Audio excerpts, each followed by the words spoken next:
Hello बच्चों, let's read the question.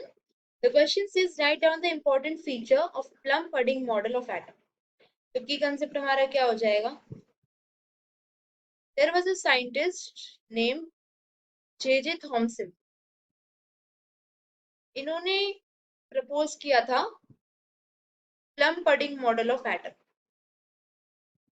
जिसकी हम कुछ फीचर्स देखेंगे, इंपॉर्टेंट मेजर फीचर्स, और हम ये भी देखेंगे कि इसे हम क्यों प्लम पडिंग मॉडल कहते हैं. इसके बेसिकली फीचर्स थे. पहला फीचर इसका था that an atom consists of, इन्होंने कहा कि एटम जो है वो एक पूरी की पूरी पॉजिटिवली चार्ज स्फीयर है, और पॉजिटिवली चार्ज स्फीयर के अंदर इलेक्ट्रॉन्स एम्बेडेड है. Electrons which are negatively charged are embedded in it. इन्होंने ऐसा प्रपोज किया. सेकेंड बात इन्होंने क्या कही, इन्होंने कहा कि जो नंबर ऑफ पॉजिटिव चार्जेस, मतलब the negative and positive charges are equal in magnitude.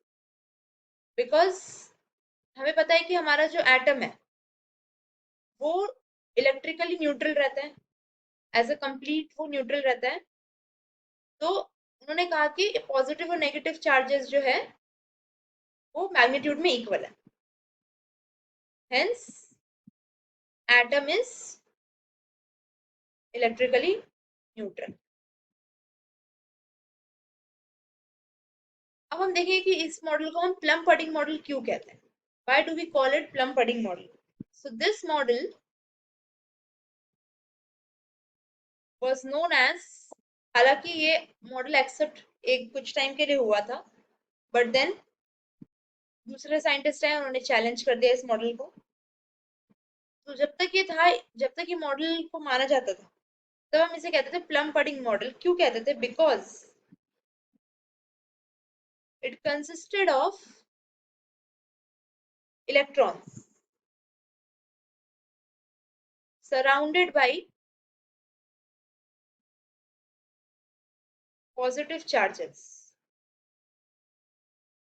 It consisted of electrons surrounded by positive charges to balance the negative charges.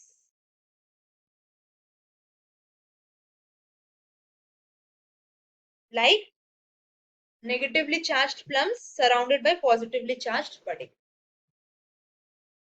तो जो हमारा इलेक्ट्रॉन्स था वो हम उसे प्लम्स की तरह कंसिडर कर सकते हैं. Negatively charged plums surrounded by